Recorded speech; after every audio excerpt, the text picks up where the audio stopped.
Hi, Ange. Happy New Year. Happy New Year, mate. Ahead of your first FA Cup game, where does it rank on your priority list as a manager, and what are your memories of it throughout your time being a football fan?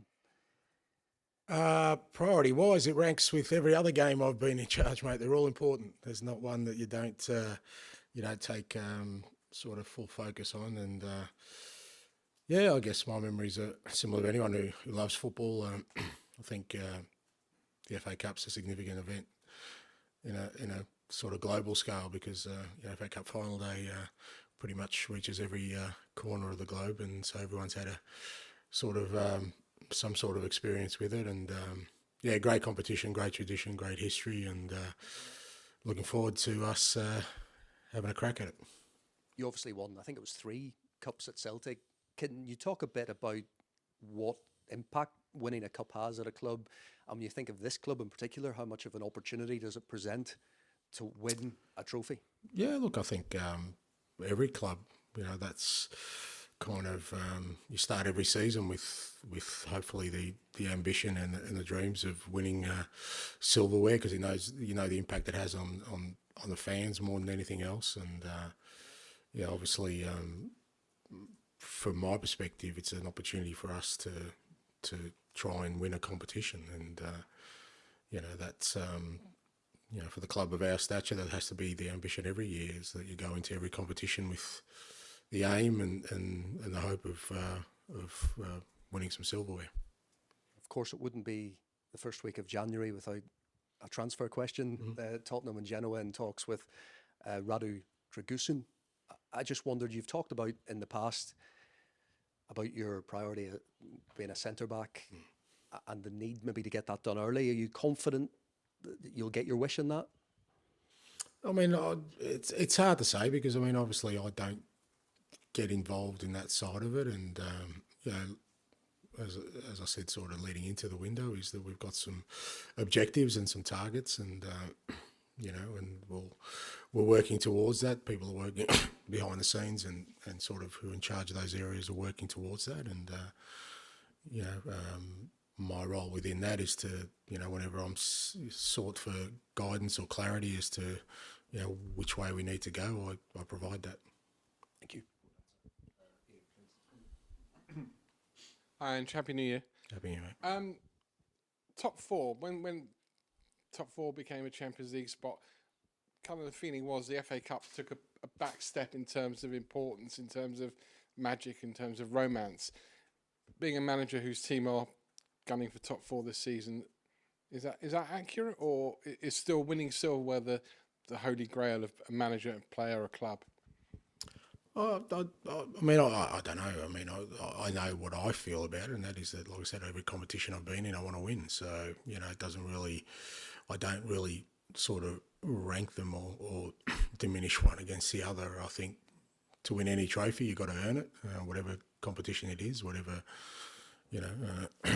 whether that's domestic or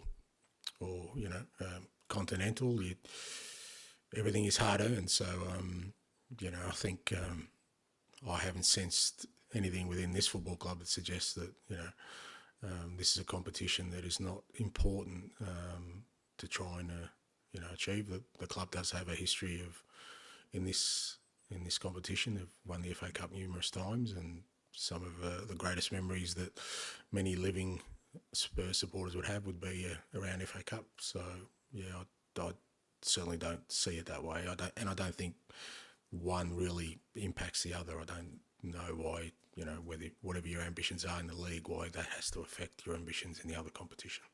Does this feel like a cup game because you're playing a team that's in your league, Burnley? You can't do anything about the draw, clearly, but because you're playing a team that's in your league, does it feel anything different to a Premier League game? It does, yeah, and I think you have to treat it differently. I think, teams often take a different approach because, the Premier League has its own pressures and sort of focuses for every team. We're all sort of fighting for different things, and every week is you realise that's there's always a consequence to everything you do, and it affects not just this week and next week, but cup games you kind of know it's that's it. You've got to give everything on the day. teams, I think, tend to play a bit freer, less constrained, knowing that, progress can only happen if you get the job done on the day. So I think it does take a different feel, even though it's a Premier League opponent.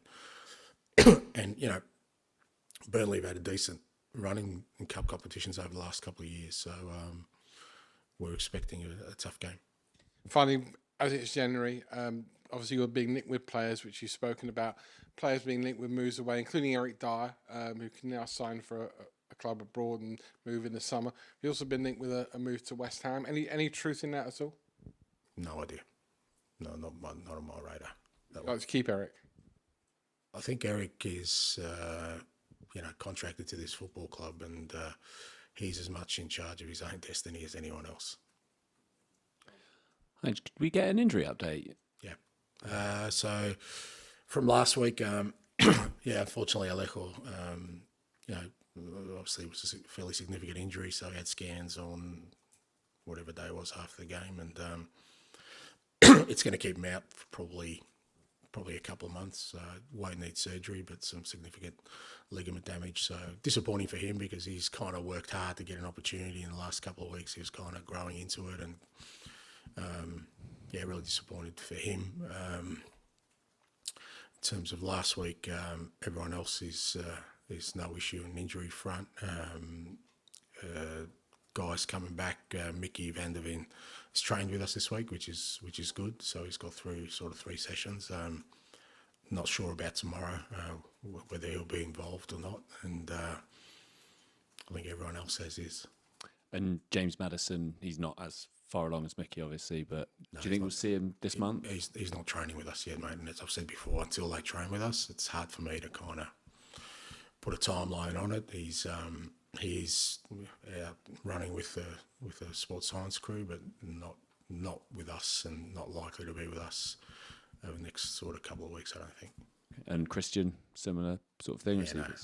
Christian's still very early stages.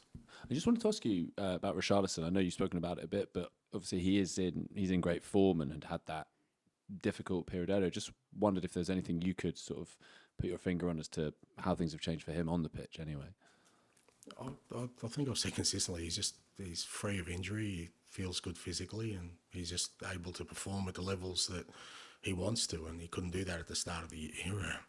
Even though he was playing for us, like I said, he was fairly restricted in his movements, and I think it's no sort of magic cure. He got some treatment for what he needed to get treatment for, and he feels good now. He feels his body feels good, and obviously then he's scoring goals, which makes him feel a little bit more confident in himself. But aside from that, he's working really hard for the team at the moment, which has been really important for us, especially the last sort of 2-3 weeks. So he's going well, and hopefully more to come. And just lastly from me, have you decided on the captain for tomorrow, and are you able to tell us who that will be?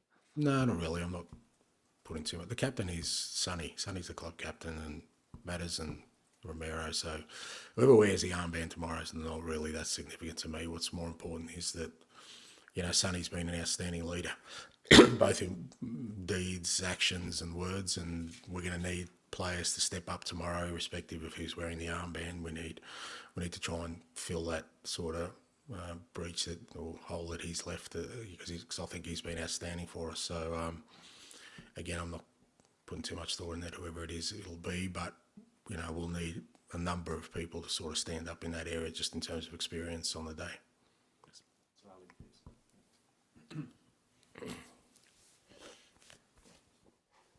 I'm sorry if you mentioned that, I completely missed his name. Pat Matisar, is he okay? Yeah, he's fine. He's gone. He's with the national team. No hamstring issues for him at all? No, he's fine. He's fine. Fantastic. Yeah. Okay. Sorry, back to the transfer window. Just wondering, in your head, or whether you share it or not, is there a kind of an ideal number of new faces you'd like to see this month? No, because again, it doesn't work that way.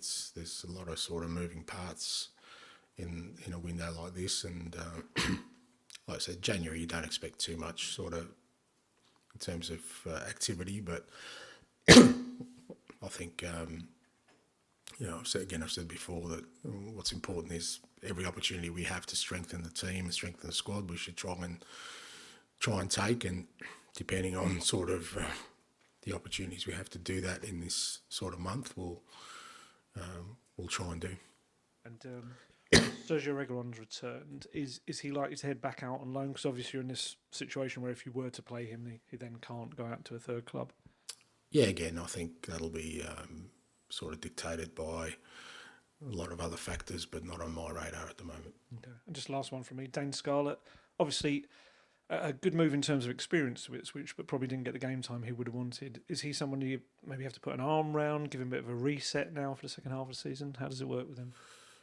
It works that he's back with us and he trains every day and he's got an opportunity to show us what he can do, mate. I mean, that's the life of a footballer. There's no point, he went to Ipswich to play. He didn't, whatever reason, and he's got to take some responsibility of that, but didn't work out. But he's back here now. He's training with us, and like all the other young players, they're before me every day, and they can put a compelling case to play. Thank you. Back to James, please. Hi, Ange. You got a little bit of criticism for the team you picked in the League Cup game at Fulham. Does the reaction to that influence your team selection at all for tomorrow? What do you reckon? Probably not. Yeah, fair summation. No, look, that's all right. People are allowed to criticise. I don't always get it right, but I put out a team I thought could win us the game that night, and we lost on penalties to a Premier League club away from home that's doing pretty well there. So it was early in the season. I know how hard it is to play our football, and if I didn't want to expose the whole group to 3 games in a week that early in the season. So, but when you lose, I mean, I guess part of the reason for that was obviously because the club's not won anything since 2008, and there is that sense perhaps that there's a frustration that in the past some managers have not taken the domestic cup competition seriously, and that's sort of elongated this wait for silverware. Yeah. Is that whole issue something that you're aware of?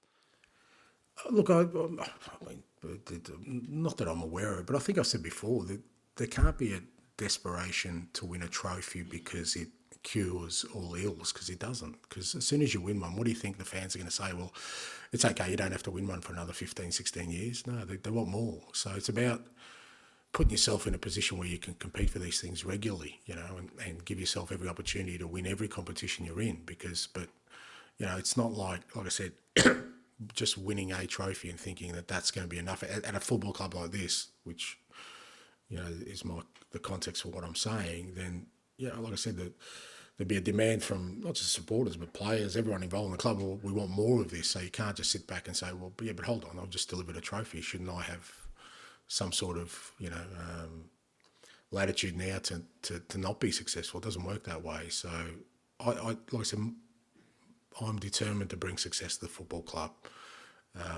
but it's not a desperation for something that is going to give us some respite for what's ahead. When you're a big football club, there should be a constant demand for success. There's often this argument that if you win a domestic cup, it's like a stepping stone to bigger trophies, but obviously it doesn't always work like that, does it? No, it doesn't. And there's plenty of evidence to suggest that actually doesn't work at all that way, unless you can back it up. And again, at a football club like this, which should be competing for honours every year, I just don't think winning one trophy should be the holy grail. It should be creating a team and a club that's competing for trophies every year. Finish the section with George, please. Hi, Ange. How did Rodrigo Bentancur sort of hold up after Sunday, and what did you make of his performance in that number 6 role? Yeah, he was good.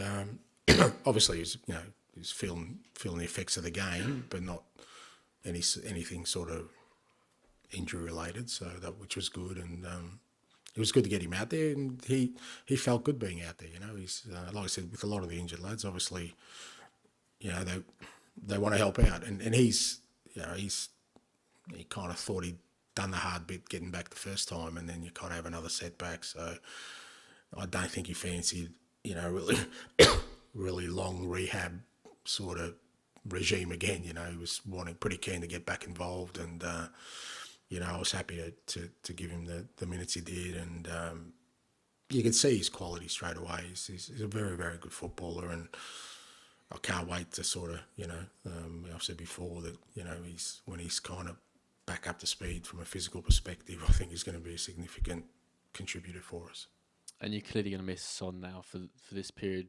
But how much encouragement have you taken by kind of a growing relationship, it seems like, with Brennan Johnson and Richarlison? Those 2 goals, Everton and Bournemouth, sort of identical goals. It feels like there's kind of something clicking there for them too.